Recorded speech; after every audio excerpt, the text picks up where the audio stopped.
Hi,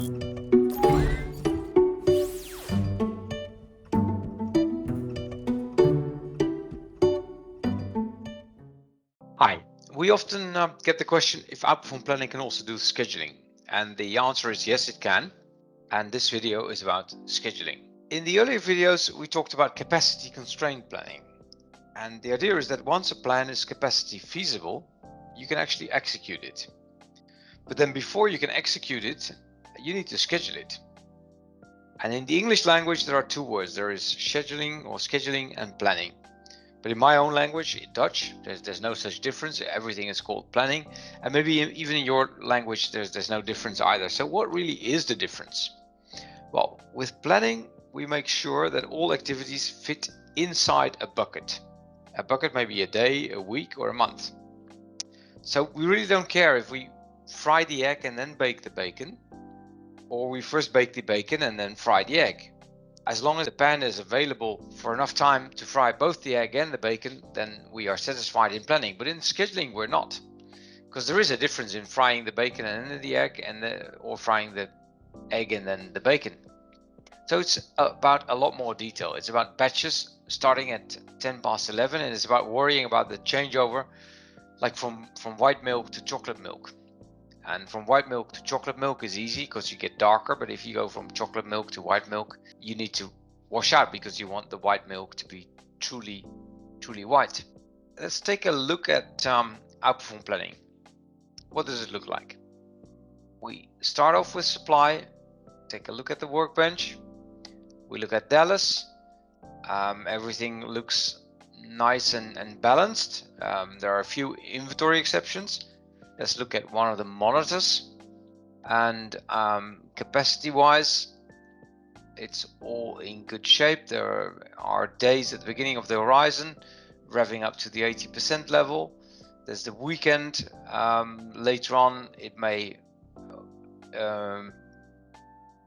go into weeks, and the weeks are also not. So it should be a plan that's possible to execute. Now let's take a look at that in the scheduling arena. And maybe we should just take the first report called schedule. And let's take off the monitor, and then it's slightly more quiet. You see all this detail. In Dallas, we have the chocolate mixer. In Dallas, we have the chocolate packaging line. These are all the products that we are producing. There is not a lot of changeover, so the algorithm has done some work to make sure that the changeovers are minimized. If I move this later, then maybe I get an answer that the durations and the changeovers are changing, so I get some instant feedback to what's going on.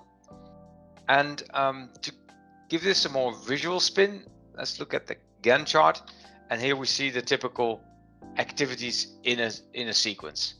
Now, such an activity is called a batch, and a batch has a lot of detail. It has all the specifications of what needs to go into the batch, when it starts, when it stops, what the rate is, and what production line it's on. It could also be that in your juggle, the algorithm is going to help you with that, or has helped you with that. But in that juggle, you may want to say, I can't fit this one in, and you put it on the parking lot, and here's your batch that you just moved away, create some free space. But you can also unpark it, and then it's back on your production line again. So that just gives you a feel for what scheduling is about. Scheduling is about a lot of detail, and I'm surely not going to cover all that detail in this video. However, if you say this is just very much Mickey Mouse, how does it work in industrial scale? I can show you a real world example, and yeah, that just looks a bit busier with all sort of little activities like the downtimes. We could again show you the monitor about the schedule quality, and as soon as I point at a particular line, I get some schedule quality reflected. If I then move some batches around, I get some feedback on making things better or making things worse. And as you can see, it's all pretty much interactive. There are algorithms that drive this. There's the algorithm. I'm not going to do that right here. Discard this. there's the algorithm on the scheduling, update the schedule. And the schedule will be updated with the latest information from the firm plan, production orders, and the consolidated plan. Only resources that you have access to and that have been set to be scheduled, and locations in your current search set will be affected. Do you want to update the schedule? And if you say yes, then you get just a recast of the plan into a schedule. I cannot stress enough that scheduling is a detailed activity. You may want to give one set of resources to one set of users and another set of resources to another set of resources. And that's why this statement is here. It's saying it's only handling the things that are in your scope, in your scope of responsibility.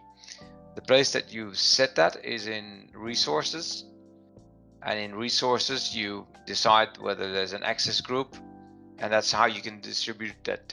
One colleague of yours does the yogurt lines, and another colleague does the milk lines, and a third colleague does the ice cream lines. That just gives you a gist of what scheduling is about. The schedule is the glorious detail that you can sort of decide to show in a rolling list form or in a pivot form. Then you get the days at the top, and yeah, it's really the final step before execution. And I'm trying to make the explanation that you go from the forecasting the sales consumed from inventory, you plan against that consumption. That plan needs to fit inside the capacity. That's what the planning engines are doing. And then once it's fitting inside the capacity, it all boils down to a detailed schedule where all the activities are planned and scheduled minute to minute. That was all. Thanks for your attention, and see you in the next video.